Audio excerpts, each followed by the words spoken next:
News 18 Kannada ಪ್ರತಿನಿತ್ಯವೂ ಸಹ ಸರ್ಕಾರಿ ಶಾಲೆಗಳ ಅಭಿವೃದ್ಧಿಗೆ ಪಣ ತೊಡುತ್ತಿರುವಂತಹದ್ದು.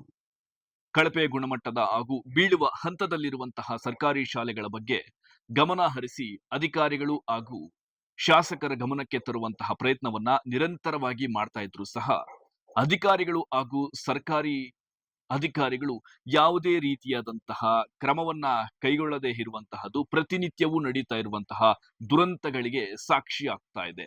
ಅಂತಹದ್ದೇ ಘಟನೆ ಈಗ ಚಿಕ್ಕಬಳ್ಳಾಪುರ ಜಿಲ್ಲೆಯಲ್ಲಿಯೂ ಸಹ ನಡೆದಿರುವಂತಹದ್ದು. ಇಷ್ಟಕ್ಕೂ ಏನಾಯಿತು ಎಂಬ ಸಂಕ್ಷಿಪ್ತ ಮಾಹಿತಿಯನ್ನ ಈ ವಿಡಿಯೋ ಮುಖಾಂತರ ತಿಳಿಸುವ ಪ್ರಯತ್ನವನ್ನ ಮಾಡ್ತೇನೆ. ಇದಕ್ಕೂ ಮುನ್ನ ನ್ಯೂಸ್ 18 ಡಿಜಿಟಲ್ ಆಪ್ನಲ್ಲಿಯೂ ಲಭ್ಯವಿದೆ. ಜೊತೆಗೆ ಫೇಸ್ಬುಕ್, ಯೂಟ್ಯೂಬ್, ಇನ್ಸ್ಟಾಗ್ರಾಂನಲ್ಲಿಯೂ ಇರುವುದರಿಂದ ಸಬ್ಸ್ಕ್ರೈಬ್ ಮಾಡಿ, ಲೈಕ್ ಮಾಡಿ, ಪ್ರೋತ್ಸಾಹಿಸಿ. ಸದಾ ನಿಮ್ಮ ಪ್ರೋತ್ಸಾಹ ನಮ್ಮ ಮೇಲೆ ಇರಲಿ. ನಾನು ದತ್ತಾತ್ರೇಯ, ಚಿಕ್ಕಬಳ್ಳಾಪುರ ಪ್ರತಿನಿಧಿ.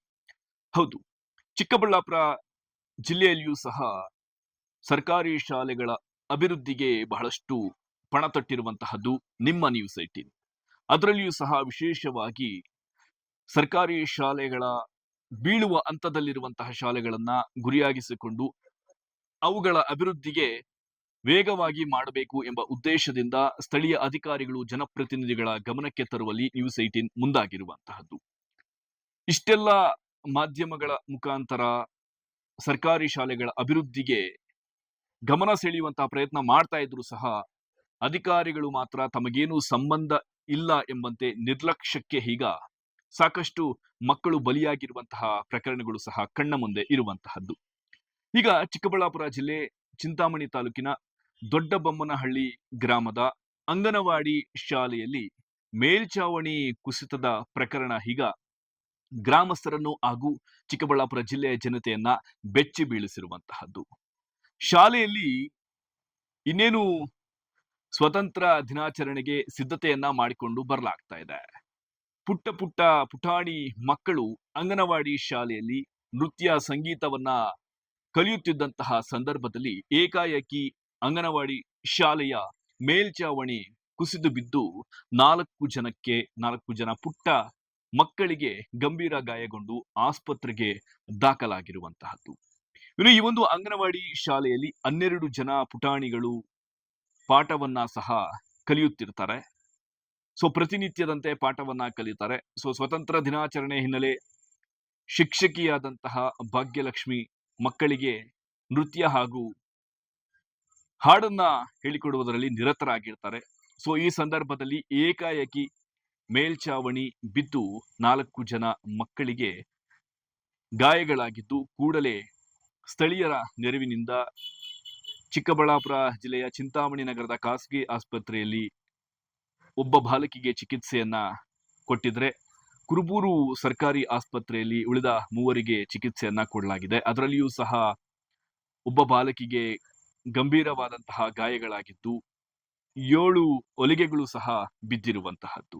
ಇನ್ನು ಮಾಹಿತಿ ತಿಳಿಯುತ್ತಿದ್ದಂತೆಯೇ ಆಸ್ಪತ್ರೆಗೆ ಭೇಟಿ ನೀಡಿದಂತಹ ಮಹಿಳಾ ಮತ್ತು ಮಕ್ಕಳ ಕಲ್ಯಾಣ ಇಲಾಖೆ ಅಧಿಕಾರಿಗಳು ಮಕ್ಕಳ ಯೋಗಕ್ಷೇಮವನ್ನ ವಿಚಾರಿಸುವುದರಲ್ಲಿ ತಲ್ಲೀನರಾಗಿರ್ತಾರೆ. ಆದ್ರೆ ಈ ಒಂದು ಕಟ್ಟಡದ ದುರಸ್ತಿಯನ್ನ ಮಾಡಬೇಕು ಅಂತ ಸ್ಥಳೀಯರು ಸಾಕಷ್ಟು ಬಾರಿ ಅಧಿಕಾರಿಗಳ ಗಮನಕ್ಕೆ ತಂದರೂ ಸಹ ಅಧಿಕಾರಿಗಳ ಬೇಜವಾಬ್ದಾರಿತನ ಹಾಗೂ ಇಲ್ಲಿನ ಜನಪ್ರತಿನಿಧಿಗಳ ಬೇಜವಾಬ್ದಾರಿತನದಿಂದ ಈ ಒಂದು ರೀತಿಯಾದಂತಹ ದುರಂತ ನಡೆದಿರುವಂತಹದ್ದು ಈಗ ಬಹಳಷ್ಟು ಚರ್ಚೆಗೆ ಗ್ರಾಸವಾಗ್ತಾ ಇರುವಂತದ್ದು. ಈಗಾಗಲೇ ಸಾರ್ವಜನಿಕರು ದೂರು ಕೊಟ್ಟಂತಹ ಬೆನ್ನಲ್ಲೇ ಅಧಿಕಾರಿಗಳು ಎಚ್ಚೆತ್ತುಕೊಂಡು ಇಲ್ಲಿರುವಂತಹ ಶಿಥಿಲಗೊಂಡಂತಹ ಕಟ್ಟಡದಿಂದ ಮತ್ತೊಂದು ಕಟ್ಟಡಕ್ಕೆ ರವಾನಿಸಿದ್ರೆ ಅಥವಾ ವರ್ಗಾಯಿಸಿದ್ರೆ ಈ ಒಂದು ಘಟನೆ ಇಂದು ನಡೆಯಲು ಸಾಧ್ಯವಿಲ್ಲ ಎಂಬುದು ಸ್ಥಳೀಯರ ಆಕ್ರೋಶವಾಗಿರುವಂತಹದ್ದು.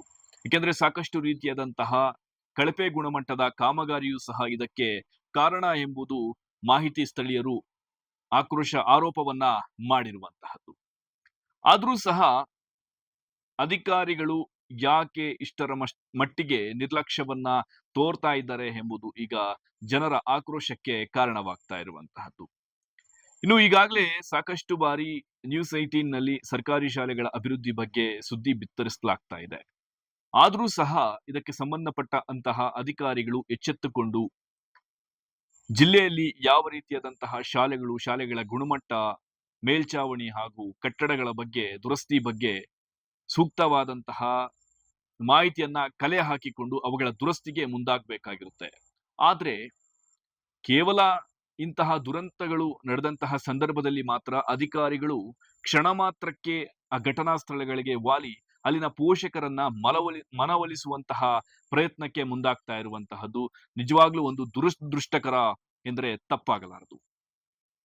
ಇನ್ನು ಸ್ಥಳೀಯರು ಮಾಹಿತಿ ನೀಡಿದಂತಹ ಸಂದರ್ಭದಲ್ಲಿಯೇ ಈ ಬಗ್ಗೆ ಎಚ್ಚೆತ್ತುಕೊಂಡಿದ್ರೆ ದೊಡ್ಡಬೊಮ್ಮನಹಳ್ಳಿಯಲ್ಲಿ ಈ ಒಂದು ಅಂಗನವಾಡಿ ಶಾಲೆಗಳಲ್ಲಿ ನಡೀತಾ ಇರುವಂತಹ ದುರಂತ ತಪ್ಪಿಸಬಹುದಾಗಿತ್ತು ಎಂಬುದು ಇಲ್ಲಿನ ಸಾರ್ವಜನಿಕರ ಆಕ್ರೋಶಕ್ಕೆ ಇವತ್ತು ಕಾರಣವಾಗಿರುವಂತಹದ್ದು.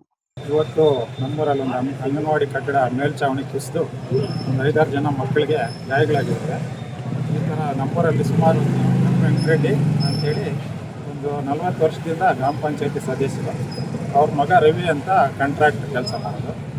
ಈಗ ಅವರು ಸರಿಯಾಗಿ ಯಾವುದೇ ಬಿಲ್ಡಿಂಗು ಸರಿಯಾಗಿ ಕಟ್ಟಲ್ಲ, ಕ್ವಾಲಿಟಿನೇ ಇರಲ್ಲ. ಈಗ ಹೊಸದಾಗಿ ಒಂದು 4-5 ವರ್ಷದ ಹಿಂದೆ ಒಂದು ಅಂಗನವಾಡಿ ಕಟ್ಟಿದ್ದಾರೆ. ಅದು ಅಷ್ಟೇ, ಎಲ್ಲ ಯಾವಾಗ ಬಂದುಬಿಟ್ಟಿದೆ ಗೋಡೆಗಳೆಲ್ಲ. ಯಾವುದು ಕ್ವಾಲಿಟಿ ಎಸ್ಟಿಮೇಟ್ ಪ್ರಕಾರವಾಗಿ ಯಾವುದೂ ಮಾಡಲ್ಲ. ಸುಮಾರು ಸಲ ನಾವು ಅಧಿಕಾರಿಗಳ ಗಮನಕ್ಕೆ ತಂದ್ರೂ ಯಾವುದೇ ಕ್ರಮ ತಗೊಳ್ಳಲ್ಲ ಅವ್ರ ಮೇಲೆ. ಯಾಕೆಂದರೆ ಬಲಾಢ್ಯರು ಅವರು ಸುಮಾರು ವರ್ಷಗಳಿಂದ ರಾಜಕೀಯದಲ್ಲಿ ಚೆನ್ನಾಗಿ ಯಾರು ಇರಲಿಲ್ಲ. 3 ವರ್ಷದಿಂದ ಒಂದು ರೋಡ್ ಮಾಡಿದ್ರು, ಸೀಕಾಲ್ ಗೇಟಿಂದ ದೊಡ್ಡ ಮಾಡಿದ್ರು. ಅದು ಅಷ್ಟೇ, ಒಂದು ನೋಡ್ಬೋದು ಪೂರ್ತಿ ಕಿತ್ತೋಗಿದೆ. ಎಷ್ಟು ಹಾಳಾಗಿದೆ ಅಂದರೆ ಒಂದು 40-50 ವರ್ಷ ಆಗಿದೆಯೋ ಈ ರೋಡ್ ಮಾಡಿ ಅನ್ನೋ ಥರಕ್ಕೆ ಮಾಡಿದೆ. ಈಗ ಅಂಗನವಾಡಿ ಕಟ್ಟಡ ಎಷ್ಟು ವರ್ಷ? ಒಂದು 15ರಿಂದ 16-17 ವರ್ಷದಿಂದ ಈಚೆ ಮಾಡಿರೋಂಥ ಬಿಲ್ಡಿಂಗ್. ಸುಮಾರು ವರ್ಷಗಳು ಏನಾಗಿಲ್ಲ. ನಾವು 7ನೇ ಕ್ಲಾಸ್ವರೆಗೂ ನಮ್ಮೂರಲ್ಲೇ ಓದಿದ್ವಿ. ನಾವು ಸ್ಕೂಲ್ಗೆ ಹೋಗಿ ಮುಂಚೆ ಕಟ್ಟಿರೋ ಬಿಲ್ಡಿಂಗ್ಗಳು ಇವತ್ತಿಗೂ ಇದ್ದಾವೆ. ಅದರಲ್ಲಿ ಹಾಸ್ಪಿಟ್ಲು ಎಲ್ಲ ನಡೆಸ್ತಾ ಇದೆ. ಸ್ಕೂಲ್ ಬೇರೆ ಕಡೆ ಶಿಫ್ಟ್ ಮಾಡಿ ಆ ಬಿಲ್ಡಿಂಗಲ್ಲಿ ಹಾಸ್ಪಿಟ್ಲ್ ಎಲ್ಲ ನಡೆಸ್ತಾ ಇದೆ. ಅವರು ಇದರಲ್ಲಿ ಕಟ್ಟಿರೋ ಅಂಥದ್ದು ಎಲ್ಲ ಬಿಲ್ಡಿಂಗ್ಗಳು ಹೊಡೆದಾಕಿದ್ದಾರೆ. ಈಗ ಒಂದು 15 ವರ್ಷದಿಂದ 15-16 ವರ್ಷ ಆಗಿದೆ. ವೈಎ ನಾರಾಯಣ ಸ್ವಾಮಿ ಅನುದಾನದಲ್ಲಿ ಒಂದು 2 ಸ್ಕೂಲ್ ಬಿಲ್ಡಿಂಗ್ ಕಟ್ಟಿದ್ರು, ಹೈಸ್ಕೂಲ್. ಇವತ್ತು ಸುಮಾರು ಒಂದು 10 ವರ್ಷದಿಂದನೇ ಉಪಯೋಗಕ್ಕೆ ಬರದೇ ಇರೋ ಥರ ಎಲ್ಲ ಹಾಳಾಗೋಗಿ ಶಿಥಿಲಾಗೋಗಿ ಎಲ್ಲ ಪ್ರತಿಯೊಂದು ಎಲ್ಲ ಈ ಥರದ್ದು ಎಲ್ಲ ಕ್ವಾಲಿಟಿನೇ ಮಾಡಲ್ಲ. ಎಲ್ಲ ಡೂಪ್ಲಿಕೇಟ್ ಕೆಲಸಗಳು. ಅಧಿಕಾರಿಗಳು ಗಮನಿಸ್ತಂದರೆ ಇದು ಅವರೇನು ಆಕ್ಷನ್ನೇ ತಗೊಳ್ಳಲ್ಲ. ನಾವು ಯಾರಿಗೆ ಇದು ಮಾಡಬೇಕು ಏನಂತ. ನಿಮ್ಮ ಮಕ್ಕಳಿಗೆ ಏನೇನಾಗಿದೆ ಸರ್? ಒಂದು ಮಗುವಿಗೆ ನೋಡಿ, ಇಲ್ಲಿ ರಾಮಪ್ಪ ಹಾಸ್ಪಿಟ್ಲಲ್ಲಿದ್ದಾರೆ. ಒಂದು 5-6 ಹೊಲಿಗೆ ಬಿದ್ದಿದೆ. 4-5 ಜನ ಮಕ್ಕಳು ಸಣ್ಣ ಪುಟ್ಟ ಗಾಯಗಳು ಎಲ್ಲ ಕುರುಬರಲ್ಲಿ ಹಾಸ್ಪಿಟ್ಲ್ಗೆ ಹೋಗಿ ಟ್ರೀಟ್ಮೆಂಟ್ ತೊಗೊಂಡು ಅವ್ರು ಅಲ್ಲಿದ್ದಾರೆ ಹಾಸ್ಪಿಟ್ಲಲ್ಲಿ. ನಾವು ಏನು ಮಾಡಬೇಕು ಅಂತ ಪ್ರತಿಯೊಂದು ನಮ್ಮೂರಲ್ಲಿ ಅಧಿಕಾರಿಗಳು ಬಂದು ನೋಡ್ಬೋದು. ಬೇಕಾದರೆ ಎಲ್ಲ ಕಳ್ಬೇಕು, ಏನು ಮಾಡಿದ್ರು ಕಳ್ಬೇಕು. ಈ ಥರ ಆದರೆ ಮಕ್ಕಳು ಅಲ್ಲ, ಅದೇ ಇನ್ನು ಎಲ್ಲ ಭಯ ಆಗೋಗಿದೆ. ಮಕ್ಕಳು ಕಳ್ಸೋಂಗೆ ಇಲ್ಲ. ಯಾವ ಸ್ಕೂಲ್ ಬಿಲ್ಡಿಂಗ್ಗಳು ಒಂದು 15-16 ವರ್ಷ 20 ವರ್ಷದಿಂದ ಈಚೆ ಕಟ್ಟಿರೋ ಬಿಲ್ಡಿಂಗ್ಗಳೆಲ್ಲ ಅವರೇ ಕಟ್ಟೋದು, ಅವರೇ ಹೊಡಿಯೋಕೆ, ಅವರೇ ಪರ್ಮಿಷನ್ ಅಂತಾರೆ, ಅವರೇ ಹೊಡೆದ. ಈಗ ಅಧಿಕಾರಿಗಳು ಏನು ಇದು ಮಾಡ್ತಾರೋ ನಮಗಂತೂ ಗೊತ್ತಾಗ್ತದೆ. ಎಷ್ಟು ಜನ ಮಕ್ಕಳಿಗೆ ಅಭಿನಯ ಗೀತೆ ಹೇಳ್ಕೊಡೋಣ ಅಂತ ಎಲ್ಲ ನಿಲ್ಲಿಸಿದೆ. ಎಲ್ಲ ನಿಂತ್ಕೊಂಡು ಅಭಿನಯನ ಮಾಡ್ತಾಯಿದ್ರು ನಾಳೆ ಪ್ರೋಗ್ರಾಮ್ಗೋಸ್ಕರ. ಹಾಡು ಹೇಳ್ಕೊಡ್ತಾ ಇದ್ದೆ. ಏನಾಯ್ತು ಅಂತ ಗೊತ್ತಿಲ್ಲ. ಇದ್ದಕ್ಕಿದ್ದಾಗ ಮೇಲಿಂದ ಗೋಡೆ ಕುಸಿದು ಬಿಡ್ತು. ಯಾರು ಏನಾಗ್ತಾ ಇದೆ ಅಂತ ನೋಡೋಷ್ಟ್ರೊಳಗಾಗಿ ಮಕ್ಕಳ ಮೇಲೆ ಬಿತ್ತು. ನಾನು ಆದರೂ ಬೇಗ ಹೇಳ್ಕೊಂಡು ಸೈಡಿಗೆ ಬಂದು ಅವ್ರ ಚಿಕಿತ್ಸೆಗೆ ಕರ್ಕೊಂಡು ಹೋದೆ ಸರ್. ಅದೇ ಸಾಲಿ ಮಗು ಮಾತ್ರ ಸ್ವಲ್ಪ ಜಾಸ್ತಿ ಗಾಯ ಆಗಿದೆ. ಇನ್ನೆಲ್ಲರಿಗೂ ಮೂಗು ಬಿಟ್ಟಾಗಿದೆ ಸರ್. ಎಷ್ಟು ಜನಕ್ಕೆ ಆಗಿದೆ? ಸುಮ್ಮನೆ ಹಾಗೆ ಒಂದಿಷ್ಟುದ್ದ ಇದಾಗಿತ್ತು ಅಷ್ಟೇ ಸರ್. ಯಾವಾಗ ಒಂದ್ಸಾರಿ ಕೇಳಿದ್ರು ಬರ್ಸ್ಕೊಟ್ಟಿದ್ದೆ ಸರ್. ಮತ್ತೇನು ಕ್ರಮ ಕೈಗೊಂಡಿಲ್ಲ ಅಧಿಕಾರಿಗಳು? ಚಿಕ್ಕದಾಗಿತ್ತಲ್ಲ, ಅದು ನಾನು ಅಷ್ಟೇ ಇದು ಮಾಡಲಿಲ್ಲ.